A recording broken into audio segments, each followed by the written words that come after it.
Wanderson Castilho.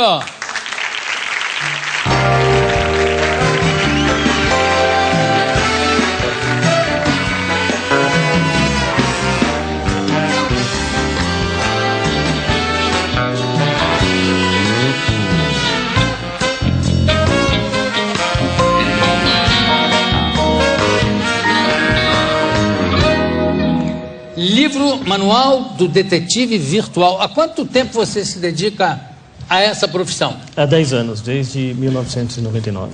E antes disso você fazia o quê? Qual era a sua atividade? Físico, eu fiz física. Físico, mas físico... Física. Fisicultura? Não. Porque você física... malha, você... Não. Física, eu fiz física na Universidade Federal do Paraná. Ok. E dos casos que você atende, qual é o mais comum? Hoje é atentado contra a honra, onde o namorado contra a honra. O namorado ou a namorada pega, tira fotos íntimas, acaba publicando essas fotos na internet, ou vídeos e tudo. Isso é muito comum. Mas sem autorização? Completamente sem autorização.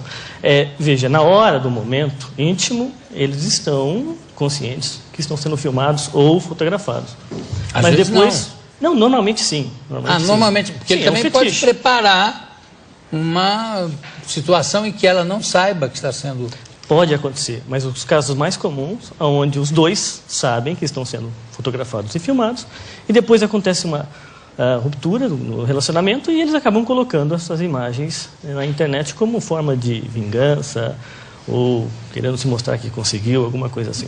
Isso é uma coisa terrível. E como é que você evita isso? Não, fotografando e não tirando, né, filmando. Isso aí, claro. E também proibindo o uso do computador no mundo. Mas eu digo o seguinte, a pessoa já está no ar, já tem a imagem no ar. Como é que faz para tirar fora a imagem? O ponto mais básico é você identificar quem é o autor. Isso é um crime, né? Um atentado contra a honra é crime. Mas o autor não está lá na imagem? Normalmente não, ele só coloca as imagens da moça, não a dele, né? Então ele se passa como um terceiro, um anônimo. Aí vai colocar fotos no YouTube, no Google. Só que mal sabem eles que a partir do momento que eles estão publicando essas imagens, eles estão deixando rastros onde você pode pegá-lo e identificá-lo. Por mais que ele mude de IP para lá, para cá, China, vai para Hong Kong, volta, passa pela Rússia, não sei o que, vai lá e dá para rastrear. Normalmente essas pessoas são meio estúpidas. Elas não sabem o que estão fazendo, né? Elas acham que indo só numa lan house ou mesmo de casa. Então, na maioria das vezes, eles não usam técnicas tão sofisticadas para fazer isso, né? Eles simplesmente vão e publicam esse tipo de coisa. E aí é facilmente identificado. Sim. Como é que é a história de um grande empresário que desconfiava da mulher? Ele chegou até mim e falou, olha, eu sou casado há 3 anos, 4 anos. Eu tenho um patrimônio de 60 milhões de dólares. Quanto? 60 milhões de dólares. E eu estou desconfiado da minha esposa. Ela é mais nova que eu e ela está com algumas atitudes suspeitas. Ela trabalhava junto na empresa dele e o empresário tinha uma política onde você podia monitorar. Ela era sócia dele? Ela trabalhava junto, ela ajudava junto ao empresário, né, nos negócios dele. E ela ficava muito tempo na internet.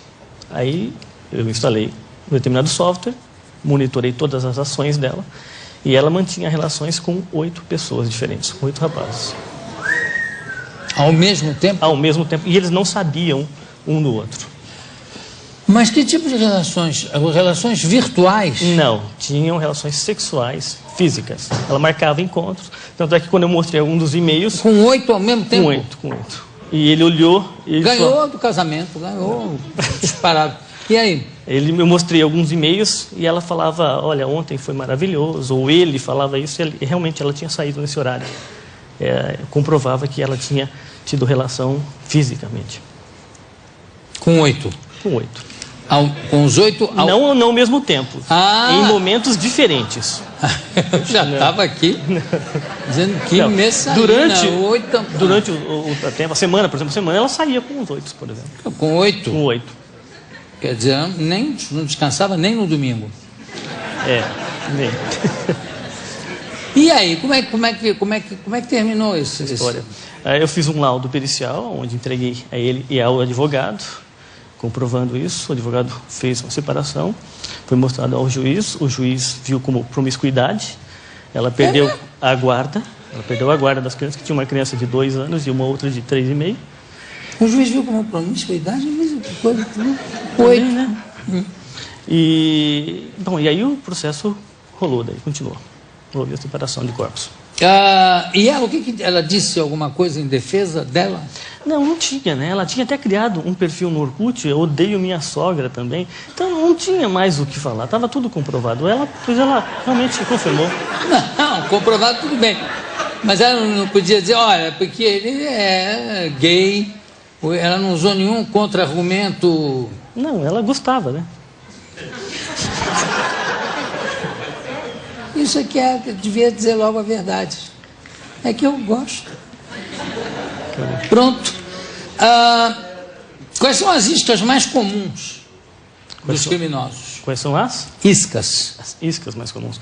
Bom, já há algum tempo, uns 4 anos atrás, eles vinham mandando e-mails, né, como spams, como forma, você recebeu um carro ou uma promoção de marcas famosas e tudo. E como a internet vem aumentando de usuários cada vez mais, em torno de 20% ao ano aqui no Brasil, com a nova inclusão digital, esses novos usuários acham que esses e-mails realmente são para eles. São pessoas que querem conhecê-los, ou essas promoções existem realmente, e acabam clicando. Então essas são as iscas mais comuns hoje. E quando clicam, o que acontece? O computador fica infectado, e tudo que ele digita nesse computador, seja seu e-mail, a sua senha, as suas conversas no Messenger, vai para uma outra pessoa. Ele fica sabendo de tudo. O hacker, por exemplo. Sites pornôs. Normalmente, quando o site ele é free, gratuito, ele contém códigos maliciosos. Você está entrando e está sendo infectado no seu computador. Então o quê? Mandando o quê? Cookies? Cookies, por exemplo. Sei, mas infectado em que sentido? Ou seja, no sentido de rastrear todas as suas navegações, os seus e-mails, chega a esse nível. Mesmo para um site pornô? Por exemplo, sim. Qual é o interesse do site pornô de rastrear o site, na verdade, a isca é a pornografia. Porque nada é de graça na internet. Você pensa que meu serviço é de graça, mas não é gratuito. Tá bom, e quando não é de graça? Mais chances tem sites de serem verdadeiros. Que não que são pagos. Isso, a chance é de ser mais confiáveis, que você não vai se infectar com nada com isso. Porque ele está fazendo um serviço e ele quer que seu cliente volte depois e não seja prejudicado. Sei, mas ele quer que o cliente coloque tudo lá, nome, isso, aquilo, não sei o que, tarará. Sim, ele vai até pagar no cartão de crédito. Então, o site pago... Que perigo, e as pessoas entram nessa. Entram. O site pago, ele coloca todas as informações lá. Tem uma coisa muito na moda, agora que eu tenho recebido alguns, é o seguinte: você precisa atualizar o seu cadastro do imposto de renda. Clique aqui e preenche os novos dados. E claro que não é do imposto de renda. Inclusive, se você copiar e der um paste, você consegue localizar qual é o endereço da pessoa que está sendo enviado. Que está realmente mandando, que está enviando. Né? Essas instituições governamentais, bancos, eles têm por praxe de nunca enviar e-mail pedindo informações, dados cadastrais do cliente. Não sei como é que a pessoa entra nessa. Outra coisa também, tem uns spams, uns spams tão desagradáveis, de negócio de aumento de pênis, por exemplo. Isso tem Aumente bastante. o seu pênis em 5 centímetros. Se eu tivesse usado todos, meu pênis dava a volta ao mundo. É verdade. Não é possível que tenha gente que acredite nisso. Tem Viagra. Né? E aí o interessante é as técnicas que eles usam. Cria-se ferramentas para bloquear essas palavras, por exemplo, pênis. E ele escreve daí pênis com o I em número 1, em numeral. Claro. Para daí mudar o código do programa que está protegendo e você acaba recebendo esses e-mails. Eu vou te dar um exemplo. Eu tenho o meu e-mail particular, que o nome não é o meu, não é nada conhecido.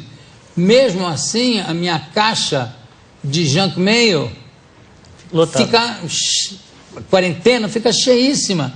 Porque tem softwares que vão combinando todas as letras, aí acaba batendo o teu nome, né? E ele, com um clique só, você consegue mandar 10 milhões de e-mails. Então fica simples você enviar, né? Fazer isso. Então, assim, olha a minha foto, estou louca para conhecer você.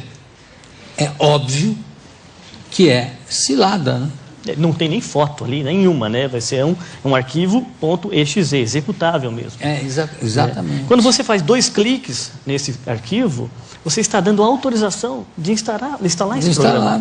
Então ele pode fazer qualquer outra coisa. Até que ponto os antivírus evitam isso? Ele tem de 93% a 97% de eficiência. Sobra aí 3%. Por que sobram 3%? Porque a cada dia crackers acabam criando novos vírus. Mas os antivírus também, todo dia estão... Então eles correm atrás e criando novas vacinas. Correndo atrás, exatamente. Mas ele não consegue criar uma vacina antes do vírus ser criado, né? Não, então por isso que está sempre atrás. Por isso tem que o negócio é realmente não clicar em nada que seja estranho. Qual é o conselho que você dá, assim? Bom, primeiro, o que você não conhece, realmente não clicar. Segundo, mesmo que você conhece, recebendo um e-mail de um amigo seu, vindo um executável, um arquivo que você não esperava, o cara do telefone liga, você me enviou esse e-mail realmente? Na maioria das vezes, vai acontecer que ele não enviou. Porque eu consigo enviar e-mail no seu nome. Claro. É possível você fazer isso aqui. Né? E com o mesmo e-mail. Mas não foi você que enviou, fui eu. Agora, você é contratado o quê? Para limpar a máquina, é isso? Eu sou contratado para identificar a fraude ou o crime. Aí eu crio um laudo. Descobre quem começou. Faço busca e apreensão junto com autoridades. Vou até a casa do criminoso ou até a empresa, onde lá a gente apreende a máquina, fazemos uma perícia forense, criamos um laudo e entregamos à justiça ou ao advogado que, por exemplo, quer processar o outro. Qual é a faixa de idade das pessoas que você pega? Depende do tipo de crime que nós estamos comentando. Se for a respeito, por exemplo... Percentual. Da grande maioria, aí nós temos em torno de 25 a 35 anos. Não tem mais aquele hacker de 16, 14, 15? Esses normalmente, essas ganguezinhas ficam pichando sites. Hoje tem mais equipes mais avançadas, onde eles ganham dinheiro com isso para invadir a empresa, pegar as informações e repassar ao concorrente. Ou até sequestro de informação virtual. Olha, eu sei que eu peguei eu tenho um amigo, Flávio Xandó, que lida com isso, não sei se você já ouviu falar, no Xandó, ele tem revista, inclusive, e ele me mandou um material maravilhoso de uma invasão que houve num sistema exatamente de segurança de computador. Conseguiram entrar e aí, de repente, exatamente na hora que o cara estava dando uma entrevista para alguém numa revista de computador, chegou um assessor dele e disse: olha, parou tudo aqui, parou, estamos sendo invadidos. E era um site de defesa. Aí o cara ficou louco e o que ele fez?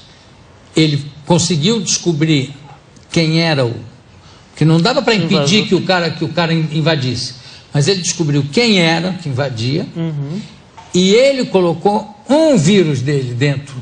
Ele mandou um cavalo de Troia dele para esse sistema. Aí os hackers entraram em contato com ele. Um chamava o pirata, outro chamava não sei o quê.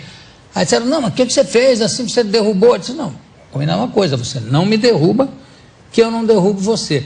Mas é engraçado você ler o diálogo entre os dois, porque ele pergunta para o cara, para o chefe dos hackers, não me lembro os nomes agora, mas diz assim: que idade você tem? Aí o cara fala: eu tenho 14 anos. E você? Aí o dono de empresa diz assim: eu tenho 43. E o outro diz assim: que mentira! Você não pode ter mais do que 16. Sabe? Quer dizer, eles não acreditam que alguém com mais de 30 possa estar no mesmo nível de conhecimento que eles já estão, porque eles ficam o dia inteiro naquilo. O conhecimento eles até têm, eles não têm a experiência que nós já temos, né? Então eles acabam entrando, invadindo os sistemas, mas sempre deixam rastros. Não conseguem. Claro, mas às vezes eles nem se preocupam com isso. Eles já digitam, eles já usam. Geralmente você só usa o polegar para dar espaço. Eles criaram um sistema de digitar usando o polegar para ficar mais rápido. É um negócio impressionante. Um caso recente que eu peguei foi sequestro virtual. O hacker entrou na empresa, roubou o banco de dados da empresa, ligou no dia seguinte pedindo sequestro, um resgate naquelas informações. Se não pagasse R$80 mil, ele iria disponibilizar todo aquele banco de dados da empresa na internet.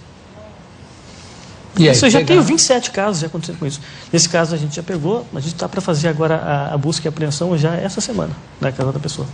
Bom, eu conversei com o Wanderson Castilho, que está lançando aqui Manual do Detetive Virtual pela editora Matrix. Muito obrigado pela sua presença.